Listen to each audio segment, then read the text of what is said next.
Alors bonjour à tous, bonjour YouTube et surtout bonjour à TJ parce que cette vidéo va surtout s'adresser à toi ou en tout cas réagir sur ta dernière vidéo. D'abord je vais me présenter, je m'appelle Alexis, j'ai 28 ans et donc je suis salarié, intérimaire. Euh, Je viens d'un environnement, enfin d'une classe moyenne. Mon père est ingénieur, donc a un très bon niveau d'études, École centrale de Paris, tout ça, bon bref. Ma mère, elle, est complètement à l'inverse de ça. Elle est issue d'une famille pauvre de 13 enfants. Ses parents sont morts quand elle avait très jeune, ce qui lui a forcé à arrêter ses études très tôt. Et des études qu'elle a repris après avoir, enfin, elle a repris des formations après avoir rencontré mon père, quand mon père a décidé de ne plus se salarier après un licenciement et a décidé de devenir entrepreneur. Quant à moi, je suis d'une formation très classique. Mon seul diplôme, à part les permis, tout ça, mais mon seul diplôme c'est bachelier, euh, et donc dans la section lettres, puisque j'ai toujours été quelqu'un de curieux et surtout un gros lecteur. Je lisais énormément de livres, des fois un livre par jour, enfin, gamin, c'était vraiment un truc que j'adorais. Je le fais beaucoup moins aujourd'hui pour des raisons de temps déjà. Euh, Pas de désintérêt, mais de perte de motivation, je pense aussi, malgré qu'elle soit revenue ces derniers temps un peu grâce à toi. Et je suis aussi un passionné d'informatique, de nouvelles technologies. Euh, je, je suis quelqu'un de curieux, j'aime bien m'imprégner de tout ce qui m'intéresse, essayer de trouver quelque chose, d'acquérir euh, des bases sur des trucs, sur la curiosité débile, quoi. Dès qu'il y a un truc qui m'intéresse, je creuse un peu, je fouille, voilà. Je suis salarié depuis que j'ai à peu près 17 ans. Euh, j'ai commencé avec une vision peut-être très naïve de l'entreprise et, euh, et je voudrais réagir donc à cette vidéo que tu as faite, donc que j'ai vue ce matin en me réveillant, sur l'entrepreneuriat. Je crois que c'était, je trouve plus le titre, enfin c'était sur ce mec de 50 ans là que tu as vu dans les échos. Euh, Moi, je vais pas aborder tous les points de la vidéo. Je vais juste te dire quelque chose qui est un fond de pensée, qui n'appartient qu'à moi, qui est peut-être faux, euh, qui n'est peut-être pas très construit. Ça fait plusieurs fois que je refais cette vidéo, notamment pour des problèmes de maîtrise de la capture audio. Euh, c'est un exercice, parler devant une caméra, que j'avais déjà fait, euh, mais dans des trucs un peu plus dirigistes. Euh, pour des projets cinéma d'un ami scénariste ou tu vois, un truc vraiment coordonné, cadré, on te demande ce que tu veux et tu n'as pas à improviser. Pour moi, c'est de l'autoproduction et quelque chose vraiment de nouveau. Euh, Moi, je voudrais revenir sur la notion du CDI qui, pour moi, va tendre à disparaître. Alors, oui, tu me diras, il tendra à disparaître vu la politique actuelle de l'État et du gouvernement. Euh, Moi, c'est pas de cette fonction, enfin de cette façon-là que j'aimerais que le CDI disparaisse, mais je souhaite quand même sa disparition et je vais expliquer pourquoi. Donc, comme je te l'ai dit, je suis salarié depuis 10 ans. J'ai fait énormément de petits boulots gamins. Euh, je suis passé en gros dans des secteurs tels que la restauration. Et encore, la restauration, je parle du pire niveau d'échelle, McDonald's. J'ai vu des mecs, des drogués qui sortaient que entre eux et qui avaient des histoires de cul entre eux parce que leur vie c'était devenu McDonald's. Il n'y avait, il y avait plus de cercle autour de McDonald's. Je voulais pas m'enfermer là-dedans, j'ai fait ça 2 mois avant de taper une dépression, je suis vite parti. J'ai fait d'autres secteurs comme le bâtiment, qui est un secteur où je travaille ces temps-ci principalement. J'ai fait des secteurs comme les lagages, donc les espaces verts. Bon, j'ai tenté la plomberie, j'ai tenté l'auto-entrepreneuriat sur les conseils d'un ami qui l'était déjà, et j'ai essayé ça pendant 1 an. Bon, ça n'a pas fonctionné plus que ça me plaisait, mais c'était pas ce que je voulais faire. Et aujourd'hui, je vais revenir sur la notion du CDI, qui pour moi devient de plus en plus limitatrice. c'est limite une bride qu'on nous impose. Euh, Là où je veux en venir, c'est ce CDI, c'est le ticket d'or, c'est le ticket d'or à accéder à ta vie supérieure. Vraiment, moi je le ressens comme ça. Moi maintenant j'arrive à passer outre, c'est-à-dire que par choix, je suis intérimaire, c'est-à-dire que je ne veux plus rentrer au sein d'une entreprise, parce que je trouve que dès que tu signes ce contrat, ce ticket d'or à une vie évoluée, tu te retrouves en fait enfermé et piégé dans un carcan qui des fois ne te convient pas, et je vais expliquer pourquoi. Euh, pour moi, le CDI, il est devenu futile, quoi. En fait, ton CDI, t'en as besoin pourquoi? Pour avancer dans ta vie. Parce que sans CDI, ben, l'accès au logement, c'est compliqué. Sans CDI, l'accès au prêt bancaire, quand t'as pas d'argent de côté ou que tu commences dans la vie, c'est très compliqué. Et ça devient... c'est pour ça que le média glorifie le CDI, parce que le CDI, ça devient le moyen supérieur d'accéder au haut salariat et aux hautes fonctions matérialistes, et à débloquer des situations facilement en fait. Et je trouve ça stupide de ne pas développer par exemple les plans d'aide au logement ou des plans d'aide à l'accès au crédit ou autres, et de s'enfermer sur il faut avoir ce CDI pour avoir accès à tout ça. Euh, Moi, j'ai toujours été dans le rapport de force, de par la façon dont j'ai été éduqué. Mon père qui est un passionné, qui travaille beaucoup dans son entreprise, travaille à domicile, donc je sais pas que je le voyais pas, mais c'est que je le voyais pas alors qu'il était à la maison. C'est quand même très fort. Et donc j'ai été élevé dans le rapport de force. Ma mère est d'origine italienne, ses parents étaient italiens, donc c'est des familles très matriarcales, des environnements assez matriarcales. Et tu te retrouves très souvent dans le rapport de force. Et du coup, je me suis beaucoup développé dans le rapport de force avec l'autorité au-dessus de moi. Et c'est aujourd'hui encore le cas dans le patronat.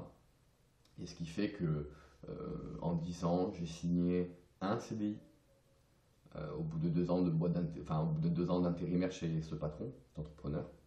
Et une fois que j'ai signé ce CDI, ben, j'étais piégé. C'est-à-dire que dès que je voulais faire valoir quelque chose dans l'entreprise, faire valoir ma voix, ce qui peut être naïf, hein, parce que comme on le sait très bien, dans l'entreprise, le rapport de force est toujours à l'avantage du patron. En réalité, Euh, ton rapport de force avec ton patron, bah, c'est lui qui te paye, c'est lui qui t'emploie, et c'est lui qui décide de la fonction et la direction dans laquelle va aller l'entreprise. Donc forcément, tu n'es pas libre du choix de la direction de l'entreprise, qu'elle soit morale, éthique, la façon dont tu travailles, et donc tu n'es pas l'égal de ton patron dans l'entreprise. Ce que tend à nous faire croire les gouvernements, ni gauche ni droite, qui me font beaucoup rire, parce que non, non, tu ne négocieras jamais avec ton patron. Ton patron va te dire c'est moi qui négocie avec toi et si tu n'es pas d'accord, va ailleurs. Ou alors tu te soumets. Et donc c'est pour ça qu'aujourd'hui, je ne fonctionne qu'au biais de l'intérim, parce que je considère que je vends ma force de travail à une entreprise, je loue, pardon, ma force de travail à une entreprise qui me loue, moi et mes compétences et ce que je suis, à une autre entreprise. Et donc, alors on pourrait me reprocher, on pourrait me dire, oui, mais tu te rends compte, c'est de la précarité. Alors ça c'est vrai, malheureusement. Ça l'était moins avant. Avant, par exemple, tu avais des organismes dans les boîtes d'intérim qui te permettaient de louer. Il y avait un organisme, je ne connais plus le nom, c'était il y a 4 ou 5 ans, qui a été arrêté depuis. C'était un organisme qui te permettait, à travers cet organisme se porter garant pour toi, pour le logement, proposer de payer ou d'avancer le premier mois de caution, ce qui est énorme. Et avant c'était 3 mois je crois, mais c'était énorme, ça pouvait te faire un accès au logement alors que tu es dans un des statuts les plus précaires. C'était quand même assez fort. Et à mon avis, à mon sens, la disparition programmée du CDI telle qu'elle est faite aujourd'hui est mauvaise parce qu'elle va encourager la précarité. On le voit avec le CDI de chantier qui n'est qu'en fait qu'un CDI extensible à l'infini. Mais ça pourrait avoir une vraie volonté de réveil des gens et du changement du système au profondément pour l'accès au logement, pour l'accès au crédit, pour l'accès à toutes ces choses-là pour lequel le CDI est indispensable. Parce qu'en fait, aujourd'hui, le CDI, comme je vous le dis, c'est le ticket d'or. C'est le ticket d'or pour avoir accès à d'autres choses. Et le CDI n'a de valeur que parce que grâce au CDI, tu accèdes à autre chose. Le CDI en lui-même, pour moi, n'a aucune valeur.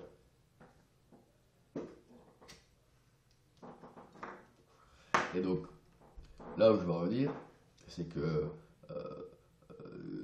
il y a la façon dont est géré le CDI, l'entreprise, tout ça, pour moi est mal faite. Je vais prendre un exemple très simple. Je vais prendre mon père qui est donc ingénieur, cadre, euh, très haut niveau d'études, école centrale de Paris, c'est quand même pas rien, tu vois, c'est assez haut niveau mathématiques, tout ça. Euh, bon, c'est quelqu'un qui est profondément de gauche.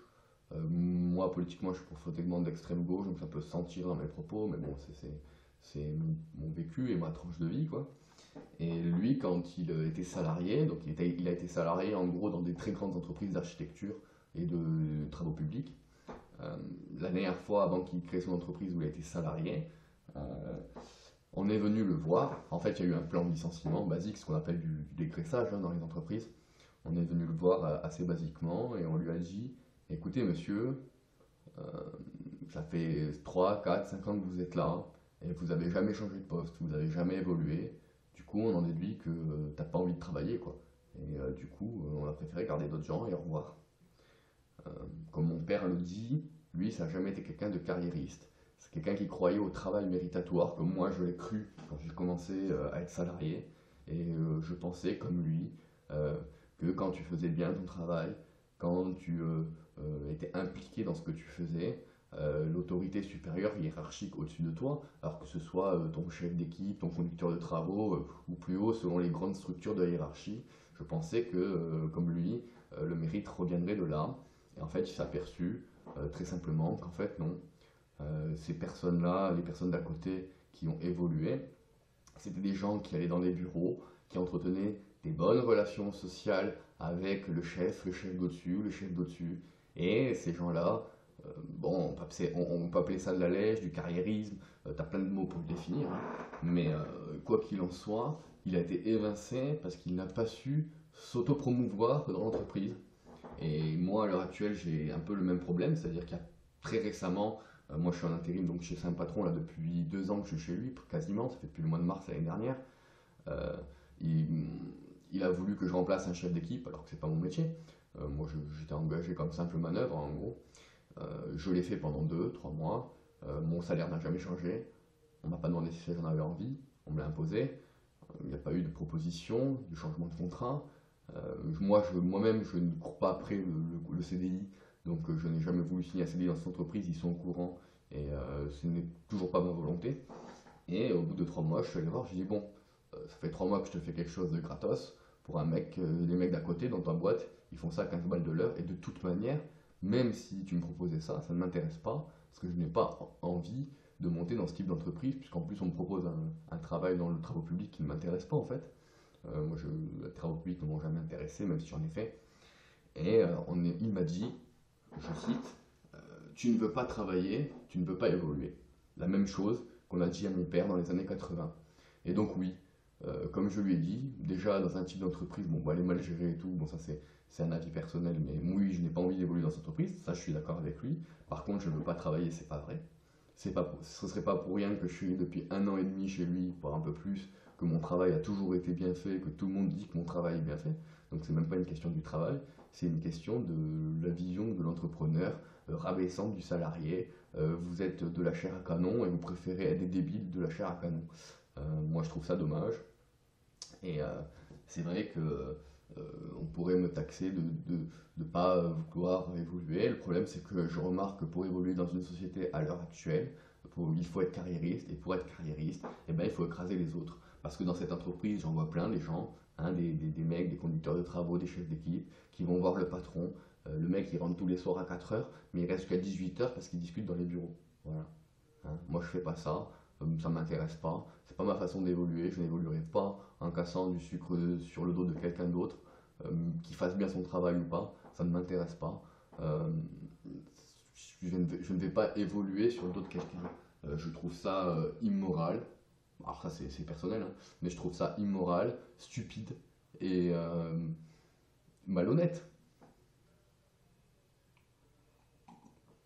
Enfin, tu dis que la société nous enferme dans le paradigme, cette personne était enfermée dans un paradigme, euh, que à 50 ans, face au jeunisme, hein, c'est ce qu'il dit, À 50 ans, face au jeunisme, tu es foutu, et à part te requalifier et remonter la pente, et tu penses que c'est un leurre. Moi, je vais te dire, c'est une réalité. J'ai un ami, mon ami qui m'a poussé à faire l'auto-entreprise pendant un an, son père donc était patron. Il avait 55 ans, il a eu des problèmes de santé, jusqu'au jour où il a voulu arrêter l'auto-entreprise, il a voulu se resalarier, il est allé au pôle emploi, il a demandé qu'est-ce que vous avez pour moi, il a commencé à regarder des postes et on lui a dit voilà monsieur, on va vous faire des formations. Euh, il leur a dit bon, vous comprenez bien qu'à 55 ans, les formations c'est bien gentil, mais bon, j'ai déjà une tranche de vie derrière moi, de l'expérience. Me taper le Pôle emploi pour aller faire une formation de 8 mois sur un truc, un sujet n'importe lequel, je m'en branle. Hein. Moi, ce que je veux, c'est finir ma carrière. J'ai encore 10 ans à bosser. Donnez-moi un boulot qui me qualifie. Même un boulot, peut-être je suis plus bas en qualification, mais donnez-moi du boulot. Et on lui a dit, monsieur, vous avez 55 ans, à votre âge, il n'y a aucune entreprise qui ne voudra vous reprendre. C'est fini. Donc soit vous touchez le RSA et vous patientez jusqu'à la retraite, soit vous faites des formations histoire de stagner et de patienter jusqu'à la retraite. Donc voilà, qu'est-ce qui lui reste à cette personne-là, mourir dans son coin. Et l'exemple que tu cites de ce monsieur de 50 ans, ce cinquantenaire, qui veut à tout prix un CDI, il est très drôle en plus, parce que tu nous dis toi-même que ce mec a patienté 2 ans. Donc il faut savoir que pour ceux qui ne le savent pas, l'assurance, la couverture du chômage, c'est-à-dire la couverture monétaire du chômage, elle dure donc 2 ans, un maximum.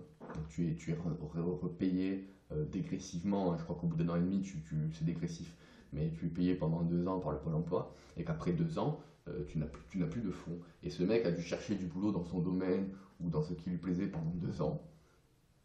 Il a cherché, il n'a pas trouvé. Et au bout de 4 mois où il n'avait plus d'indemnité, ce mec, il a dit, il faut que je fasse quelque chose. Je vais crever. Ce mec, cinquantenaire, donc il doit sûrement avoir un crédit, ou un loyer, ou quelque chose, une femme et des enfants, quelque chose à entretenir financièrement. Et ce mec a plus eu d'autre choix que de devenir concurrentiel dans le monde ultra concurrentiel, capitaliste, de lequel on lui propose, tout simplement. Et son moyen, ça a été de courir après ce contrat d'or. Moi, je ne veux pas vivre comme ça. Je trouve ça futile. Je ne vais pas commencer à courir après un stupide contrat qui en fait ne me donne accès qu'à des biens matériels. Sache que si tu veux te loger, tu as d'autres moyens que le CDI. Hein. Par exemple, tu peux aller voir, bon, avant il y avait des organismes, mais tu peux trouver ce qu'on appelle un garant, un prête-nom en fait. Hein. Un prête-nom qui dit oh oui, s'il y a un problème, c'est moi. Hein. Et si tu es un peu sérieux, tu payes tes loyers, le mec le sait, tu n'auras jamais de problème, tu vois. Pour le crédit, c'est plus compliqué, ça je l'accorde, mais après, libre à toi, si tu travailles depuis quelques années, même si tu ne travailles pas tout le temps, de te constituer un capital bancaire, de le mettre de côté et de pouvoir dire aux banques, voilà, je vais faire un projet à 180 000 euros, en 10 ans, j'ai acquis 25, 30, 40, 50 000 euros, qu'est-ce que je peux avoir?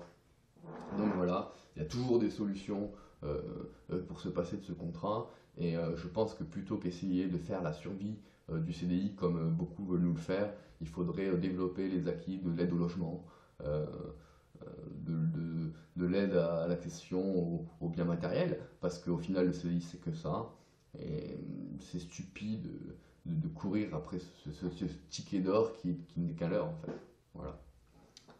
Donc je vous remercie de m'avoir écouté pour ceux qui m'ont écouté jusqu'au bout, et je te remercie toi Teddy, parce que ça fait longtemps que j'avais pas vu un contenu intéressant sur YouTube qui n'est peuplé à 80% que de gamers et de podcasters ou de gens qui pensent percer en copiant l'idée américaine. Tu vois, moi ça m'intéresse pas tout ça. J'ai usé YouTube pour ce droit de réponse, je sais pas si je le réutiliserai. Pour moi, ça aurait été une expérience intéressante pour essayer, je l'ai vu au travers de faire plusieurs prises de vue, d'essayer de développer un propos cohérent. Je ne sais pas si j'y suis arrivé malgré le nombre de prises de vue. Je tiens aussi à m'excuser, encore une fois, si je ne l'ai pas fait, je ne sais même plus, pour la qualité vidéo et audio qui ne doit pas être terrible. Hein, c'est les moyens du bord. Et je vous dis à tous à bientôt, peut-être pour une prochaine vidéo.